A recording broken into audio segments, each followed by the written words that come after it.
দেখুন, ভারতীয় জনতা পার্টির আমি কার্যকর্তা, লোকসভার প্রার্থী হয়েছি।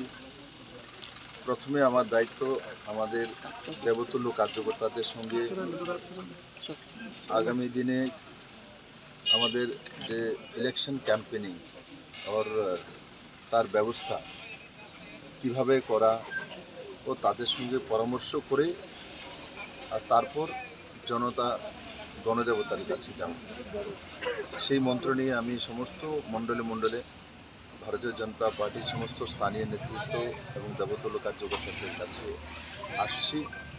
আমার বিশ্বাস, যেটা আমি আপিল করেছি কার্যকর্তাদের কাছে, যে ত্রিপুরার সমস্ত মানুষের কাছে যাওয়া, জাতি, ধর্ম, দল, মত, রাজনীতিক ঊর্ধ্বে উঠে সবার কাছে মাননীয় প্রধানমন্ত্রী নরেন্দ্র ভাই মোদীর জন্য আর আমি এখানে প্রার্থী হয়েছি, আমার জন্য আশীর্বাদ এবং তাদের ভালোবাসা প্রার্থনা করা এবং ভদ্রতার সঙ্গে, সভ্যতার সঙ্গে প্রত্যেকটি মানুষের কাছে, সিপিএম করুক, কংগ্রেস করুক, তাদের কাছেও বাড়িতে যাওয়া।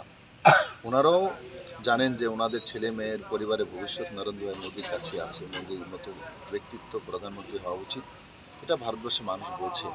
স্বাভাবিকভাবে ভোট বিপ্লব দেবকে এটা দিচ্ছে না, ভোট নরেন্দ্র মোদীকে প্রধানমন্ত্রী বানানোর জন্য দিচ্ছে। নিজের ছেলে মেয়ের ভবিষ্যৎ এবং ভারতের সুরক্ষা এবং ভারতবর্ষের সমৃদ্ধি প্রতীক সেই ইলেকশন। আমি আশা করি সারা ত্রিপুরা রাজ্যের সমস্ত মানুষ স্বতঃস্ফূর্তভাবে আমাকে আশীর্বাদ দেবে, মাননীয় প্রধানমন্ত্রীকে তৃতীয়বারের মতো প্রধানমন্ত্রী বানাবে, এটা আমার বিশ্বাস। আর তার জন্যই প্রথমে আমাদের কার্যকর্তাদের কাছে আসা। কার্যকর্তাদেরকে আমি বলে দিই যে কীভাবে গিয়ে মানুষের সঙ্গে মেলামেশা করবে, মানুষের কাছে কিভাবে সে ভোট প্রার্থনা করবে, তার নিয়ম কানুন ব্যবস্থা সেই বিষয়ে আমরা নিজেদের মধ্যে আলোচনা করি।